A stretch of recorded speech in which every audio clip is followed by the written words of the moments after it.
툴 부분인데요. 이게 어떤 경우에는 쉬울 수도 있고 어떤 경우는 어려울 수도 있어요. 이게 지금 제가 이제 테크트리를 이렇게 표시를 했는데 저는 원래 이제 이렇게 뭐 딥러닝 같은 거 할 때 리눅스 기반에서 했습니다. 왜냐하면 리눅스 기반에서 세팅하는 게 윈도우에서 좀 편리한 부분도 있어요. 그리고 어쨌든 나중에 이제 서비스를 하려면 윈도우보다는 이제 리눅스 쪽에서 서비스하는 경우가 훨씬 많기 때문에 리눅스 특히 이제 우분투 같은 거 많이 사용했습니다. 연구할 때.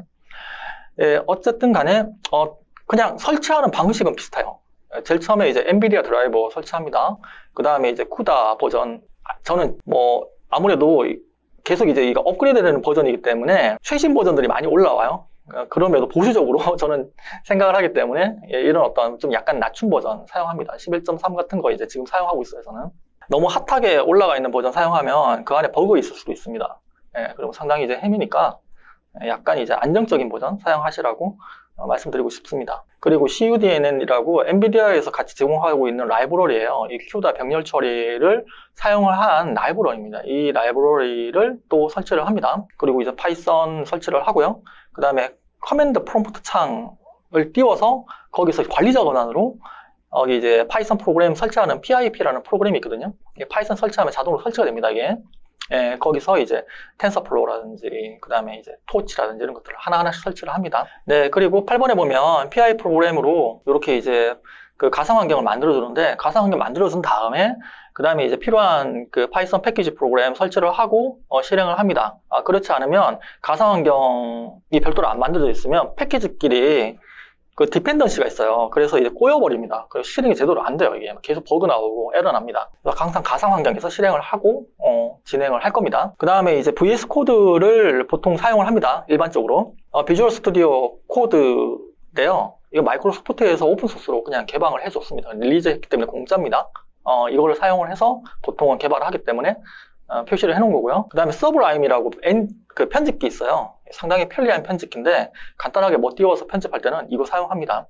그리고 이제 욜로 같은 경우에 만약에 이제 그냥 내가 욜로를 바로 이제 그냥 뭐 하고 싶다라고 하면 욜로 이제 여기에 있는 깃허브 다운로드 받아서 세팅해서 합니다. 그렇게 이제 진행을 할 거고요. 그 다음에 만약에 내가 뭐 비주얼 스튜디오 이제 쓰기가 어렵다, 이게 뭐 좀 어려울 것 같다라고 하면 주피터 노트북 쓰면 됩니다. 그럴 때 이제 주피터 노트북 설치를 하고 그 다음에 진행을 하는 내용들이 테크트리로 들어가 있습니다. 네, 실제로 이제 뭐 파이토치 웹페이지 들어가면 이렇게 돼 있어요. 이렇게 선택하게 돼 있는데 저는 가장 안정적으로 이제 여기서는 이제 실습 환경이다 보니까 강의 환경이다 보니까 윈도우 환경 PIP로 파이썬 설치하는 쿠다 버전 해서 요거를 카피해 가지고 커맨드 창에서 요걸 날립니다. 그래서 실행을 해서 설치를 하는 방식으로 사용을 하고 있습니다. 요거는 이제 실습 때 제가 간단하게 링크 이렇게 보여드리면서 간단하게만 해보도록 하겠습니다. 뭐 윈도우 10 환경에서 이렇게 이제 가상 환경 설치하는 거, 셋업하는 것들 이런 링크 같은 거 달아놨거든요. 만약에 이제 좀 막히시면 이런 링크 방문해서 확인해 보시면 됩니다. 욜로 툴 같은 경우에 실제로 옛날에 제가 이제 개발자가 깃허브에 올렸을 때 이제 딥러닝 모델을 학습을 하고 할 때는 깃허브에서 바로 다운로드 받아서 빌드를 했어요. 빌드를 해서 사용을 했습니다. 이 사람이 사용한 코드가 이 당시에는 파이썬이 아니라 C, C++ 이런 거였어요. 그래서 이제 메이크 돌려가지고 실행 파일 만든 다음에 사용을 했는데 요즘에는 이런 방식 잘 사용 안 합니다. 요즘에는 일단 그 사이에 버전이 많이 발전이 됐어요. 물론 이제 욜로 버전도 많이 발전됐고 그 다음에 이제 옛날에 이제 이렇게 만들어진 욜로 버전을 지금 쿠다 버전으로 돌릴 때는 에러가 많이 납니다. 그래서 그 에러 다 잡아야 되기 때문에 이렇게 사용을 안 합니다, 요즘에. 윈도우 버전에서 이제 뭐 설치를 하는 어떤 다크넷 버전들이 여러 가지가 있어요. 그 중에 몇몇 가지를 제가 이렇게 리스트를 해놓은 겁니다.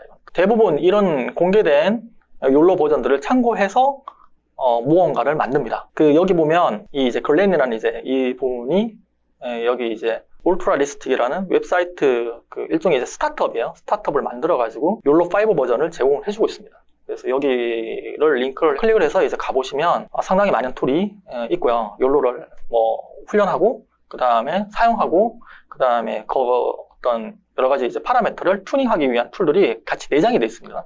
이런 것들 사용을 하면 쉽게 이제 개발을 할 수가 있습니다. 이렇게 이제 리스트를 해드린 거고요. 아울러 머신러닝 툴이 이제 크게 케라스하고 파이토치 이렇게 있잖아요. 이 툴이 이제 한 요 시점, 2018년 시점까지만 해도 이 파이토치가 급격하게 올라오고 있죠. 이 상황이었는데 지금 같은 경우에 페이퍼에 그 논문 페이퍼에 이제 다수라고 하기엔 좀 약간 그렇지만 어쨌든 많은 수가 파이토치를 사용을 하고 있습니다. 이 실습 같은 경우에는 케라스하고 파이토치를 둘 다 사용을 할 겁니다. 케라스 같은 경우에는 알아보기가 상당히 쉬워요. 코드 자체를. 파이토치 같은 경우에는 그 모델 자체를 이제 커스터마이제이션 하기가 상당히 쉽습니다.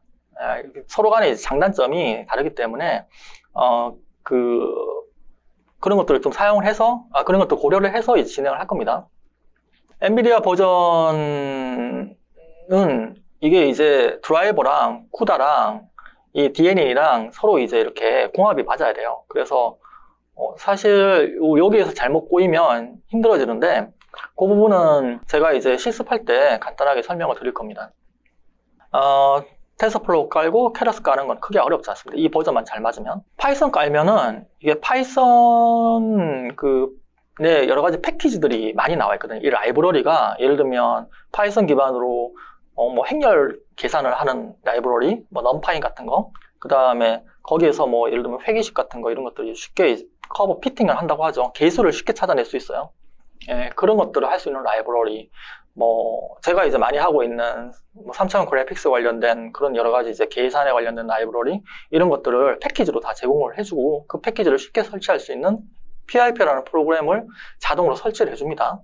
약간 이제 이런 것들이 복잡하다 이렇게 생각하시면 아나콘다라는 툴을 이용하시면 됩니다. 이것도 그냥 설치를 하면 이런 많이 사용하는 패키지들이 자동으로 그냥 설치가 되어 있습니다. 그리고 아까 이제 VS 코드 같은 거, 비주얼 스튜디오 같은 거 사용하기가 좀 어려울 것 같다고 하면 이렇게 주피터 노트북 사용하시면 되고요. 아까도 말씀드렸다시피 어떤 GitHub 같은 곳에서 오픈소스를 다운로드 받은 다음에 사용을 하실 때 항상 주의하셔야 될 게 가상환경 만들어서 그 GitHub에서 다운로드 받은 프로젝트가 사용하고 있는 패키지 이 가상환경에 설치한 다음에 사용을 하셔야 된다 말씀드리고 싶네요. 안 그러면 진짜 나중에 힘듭니다. 이게 환경에 계속 이제 어떤 뭐 A라는 프로젝트 오픈소스 같은 경우에는 뭐 알파 베타라는 다이브를 사용하고 있고 그 다음에 B라는 어떤 오픈소스 프로젝트 같은 경우에는 알파의 뭐 최신 버전과 베타의 뭐 옛날 버전 사용하고 뭐 이렇게 막 꼬여 있어요.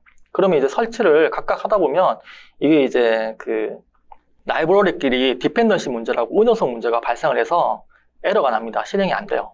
그래서 각각 가상 환경에서 그 패키지 설치하고 사용을 하셔야 됩니다. 아나콘다도 사실 마찬가지입니다. 똑같은 식으로 해야 됩니다. 파이썬 버전을 제가 이제 사용하고 있는 게 3.9 버전이고요. 그 다음에 옛날 텐서플로우 때문에 3.7 버전 있습니다. 두 가지 버전 사용할 겁니다. 혹시나 주피터 노트북 이거 뭐 처음 사용하거나 아니면 이제 여기에서 여러 가지 명령어 같은 거 이렇게 들어가 있는데 이거 잘 모르겠다 싶으면 이런 명령어들 사용해요. %에서 뭐 ls 뭐 이런 명령어들 여기 이제 클릭하시면 내용 나와 있습니다. 뭐 이게 어떤 내용인지 어떤 명령인지. 참고로 % 해서 이제 ls라고 하면 이 주피터 노트북이 이제 실행이 되는 호스트 컴퓨터가 있잖아요. 이게 리눅스라고 치죠. 그러면 리눅스에 ls 명령이 있어요. 파일을 리스트 해주는 명령이에요. 윈도우에 도스 사용하셨으면 dir하고 똑같은 명령입니다. 이게. 그런 외부 명령은 너들 사용하실 때 앞에 % 붙입니다. 이런 것들 잘 모르시면 이렇게 링크해 보시면 내용이 나와 있으니까 참고하시면 될 것 같습니다. 여기 비주얼 스튜디오 여기 이제 VS 코드라고 하는데요. 이거 이용하면 주피터 노트북에 비해서 좋은 점이 있어요. 디버깅 하기 되게 쉽습니다. 오픈소스라고 하면 일단 다운로드 받은 다음에 그걸 사용하는 것까지는 문제가 없는데 만약에 코드를 분석을 해가지고 내가 일부를 뭐 커스터마이제이션 하겠다. 내가 이제 뭐 수정을 해가지고 고유의 기능을 업그레이드해서 가치를 올린 다음에 뭔가 이제 서비스를 하거나 팔아먹겠다 싶으면 주피터 노트북으로는 하기가 좀 쉽지가 않죠. 주피터 노트북은 컨셉 잡을 때는 되게 좋아요. 명령 하나를 실행한 다음에 뭐 프린트 해가지고 바로 보고 그 다음에 이제 차트 보는 매트플롯 라이브러리 같은 게 있거든요. 그러면 이제 X, Y 이제 벡터 넣어가지고 차트 이렇게 쫙 뿌려보고 뭐 이런 거는 정말 잘 돼 있어요. 근데 이거를 특히 이제 뭐 욜로 같이 이제 상당히 이제 좀 모듈이 다른 딥러닝 모델에 비해서 많은 것들은 거기서 주피터 노트북에서 실행하기가 쉽지가 않습니다.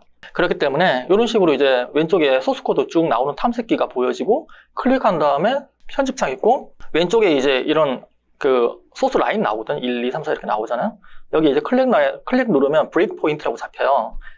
실행을 하면 그 시점에 딱 멈춰요. 그리고 그 시점에 대한 모든 변수들을 다 볼 수 있습니다. 이런 VS 코드를 사용해서 코드를 분석하고 커스텀 한 다음에 사용을 합니다. 보통은 이렇게 합니다. 정말 이제 이런 거를 하기 어려울 때 주피터 노트북을 사용하거나 콜랩 환경으로 돌아갑니다. 참고하시면 될 것 같고요. 가상 환경 같은 거 이제 항상 세팅을 하고 진행을 하라고 말씀드렸죠. 이렇게 이제 가상 환경 하면 앞에 명령창 바로 앞에 이렇게 괄호로 해서 내가 만든 가상 환경, 요거 가상 환경의 이름이 이렇게 뜹니다. 네, 그래서 구분을 해줍니다. 여기서 pip 명령 쳐가지고 패키지를 설치하면 이 가상 환경에 다 설치가 됩니다. 그래서 패키지 간의 디펜던시 문제가 발생을 안 합니다. 아예. 저는 이제 가상 환경을 크게 이제 요 강의 실습을 위해서 크게 두 가지를 설치를 했습니다. 하나는 이제 텐서플로우 버전 1점대, 그 다음에 2점대 버전 두 가지 나눠서 설치했습니다. 이게 GitHub에서 이제 관련된 프로젝트를 이렇게 사용을 하다 보면 텐서플로우 버전에 따라서 크게 나누어져요, 이게. 여러 가지 이제 오픈소스들이. 그래서 이렇게 가상 환경을 따로 나눠서, 하고 있습니다. 가상 환경이 이게 이제 PIP랑, 그 다음에 파이썬 PIP랑, 그 다음에 아나콘다랑 이게 이제 설치를 할 때, 요렇게 이제 설치되는 패키지, 폴더가, 이렇게 이제 되거든요. 요게 이제 가끔 어떤 이유로 인해서 이게 충돌이 날 수가 있어요. 그래서 PIP를 사용하려면 PIP만 사용하시고 아나콘다만 사용하시면 아나콘다만 사용하시는 게 좋습니다. 이게 컴플릿 나면 이게 골치 아픕니다. 사실 저 같은 경우에는 컴플릿 나면 이거 다시 이제 재설치합니다. 그냥 싹 지워버리고 그런 경우가 있으니까 참고하시면 될 것 같고 VS 코드 같은 경우에 여기서 다운로드 하시면 됩니다. 해서 그냥 윈도우에서 이제 설치하시면 돼요. 이 버전 64비트에서 유저 인스톨로 클릭하시든지 해가지고 설치하면 됩니다. 우분투 같은 경우에 설치하는 버전이 이렇게 따로 나와 있습니다. 가끔 이제 딥러닝 하다 보면 딥러닝 라이브러리에서 뭔가 사용을 하는 또 라이브러리가 또 있어요. 그럴 경우에 이제 설치되는 프로그램 중에 라이브러리 중에 하나인데 언집 보통 이제 데이터 같은 거 이제 학습용 데이터 다운로드해서 언집할 때 이럴 때 이제 사용하는 프로그램, 그 다음에 그거 라이브러리, 그리고 이제 요런 데이터셋을 이제 그냥 명령창에서 바로 이제 다운로드하고 싶을 때 사용하는 이제 웹에서 데이터를 다운로드하는 wget 이런 것들을 있습니다. 이런 거 이제 설치 필요하실 때마다 하시면 됩니다. 이게 실행하시다가 데이터가 다운로드 안 돼서 에러가 나면 다 이런 문제입니다. 참고하시면 될 것 같고, 이 앞에 있는 모든 것들이 복잡하다, 이해도 안 되고 불편하다 이러면 콜앱 사용하시면 됩니다. 콜앱. 구글에서 만들어 놓은 딥러닝이라든지 데이터 이제 사이언스 이렇게 어널리시스 하기 편리하게 만들어 놓은 툴입니다. 주피터 노트북 위에서 이제 동작을 하고요. 이렇게. 그리고 이제 런타임으로 CPU라든지 GPU를 연결해 가지고 사용을 할 수가 있습니다. 일종의 그냥 서버에서 실행이 되는 서비스죠. 이게 구글 서버에 실행이 됩니다. 다만 이제 단점이 있는데 이렇게 파이썬 코드 이렇게 넣고 그다음에 딥러닝 이제 모델링 해주는 거 쭉 넣은 다음에 트레인하고 트레인 코드 넣은 다음에 실행 딱 하려고 하다 보면 이렇게 연결 중 이렇게 뜹니다. 이 서버가 연결되고 있다는 뜻이죠. 이게 갑자기 끊길 때가 있어요. 이게 돈을 내고 사용하지 않았을 때는 이 서버를 많은 사용자들이 동시에 접속해서 사용을 하려고 하기 때문에 어느 정도 시간이 되면 다른 사용자한테 넘기고 하느라고 그전에 사용했던 사용자를 끊어버려요. 디스커넥션을 해버리기 때문에 만약에 대용량의 학습 데이터가 필요하다, 그게 업로드 된 다음에 이제 돌려야 된다 이럴 경우에는 구글이 이제 공짜로 제공해 줄 리가 없죠. 이렇게 돈 주고 사는 버전을 제공해 줍니다. 이게 이제 오른쪽으로 갈수록 더 잘 안 끊겨요. 이게 프로 버전 정도 사용해도 됩니다. 근데 데이터 용량이 많으면 이 프로 플러스 버전 사용하시는 게 좋다고 생각합니다. 그리고 이건 이제 아시는 분은 또 아시는 분들 많은데요. UML이라고 유니파이드 모델링 랭귀지입니다. 이 GitHub에 올라가 있는 소스 코드 복잡한 것들은 그거를 이제 한 땀 한 땀 이제 머릿속에 집어넣어가면서 분석을 할 수가 없어요. 워낙 코드가 많기 때문에. 그럴 경우에 옆에 다이어그램 그려서 이제 이렇게 분석하거든요. 저 같은 경우에는 객체지향적으로 모델링을 해서 소프트웨어 아키텍처를 표현하는 표준 툴입니다, 이게. UM이라는 일종의 랭귀지, 모델링 랭귀지예요. 데이터베이스 모델링 할 때도 사용이 됩니다, 이게. 거기서는 ERD라고 해서 별도의 또 다이어그램 노테이션 이렇게 표기법이 있어요. 박스 내에 이렇게 뭐 어떤 필드명을 넣고 그 다음에 필드가 이제 뭐 어떤 필드가 예를 들면 정수인지 실수인지 이런 것들 정의하고 할 때 데이터 스키마 정의할 때 사용하는 또 모델링 다이어그램이죠. 얘는 이제 객체 지향을 모델링 할 때 다이어그램 표준입니다, 이게. 이거 할 때 툴이 있어야 되잖아요. 요거 이제 링크해서 다운로드 하시면은 공짜니까 사용하시면 됩니다. 제가 이제 복잡한 부분은 UML 사용할 때가 있을 거예요. 그럴 경우에 설치해서 보시면 됩니다. 오픈소스에 대해서 잠깐 설명드릴게요. 오픈소스가 무조건 공짜는 아니에요. 이게 라이센스가 있어요, 일단. 그리고 라이센스에 따라서 커머셜하게 사용할 수 있다, 없다 이런 것들이 있습니다. 제가 이제 사용하고 있는 오픈소스들은 당연히 커머셜하게 사용할 수 있는 오픈소스를 사용을 하고 있습니다, 당연히. 그런데도 불구하고 좀 조심해야 되는 부분이 좀 있어요. 여기 보면 이제 자기가 이제 개인적인 어떤 자산으로 이게 이제 사용될 수 있냐 뭐 이런 부분이 나와요. 그런데 어떤 거는 안 되고 어떤 건 됩니다, 이렇게 보면. 그래서 깃허브 같은 데 딱 들어가 보시고 리드미 같은 데 아니면 카피라이트 같은 데 텍스트 파일이 있어요. 그거 보시고 이거 라이센스를 확인을 하셔야 됩니다. 이거 확인 안 하신 다음에 이제 진행하셨다가 혹시라도 뭐 이런 거 사용하셨는데 뭐 여기에 이제 이런 식으로 처리를 했다라고 하면 문제가 될 수 있습니다. 실습에 관련된 코드는 가능한 주피터 노트북으로 제공을 해드립니다. 그리고 데이터 폴더 같은 것도 따로 이제 제공을 해드립니다. 이 정도가 이제 툴에 관련된 전반적인 내용이었습니다. 실습할 때 간단하게 설명드리도록 하겠습니다, 이 내용도.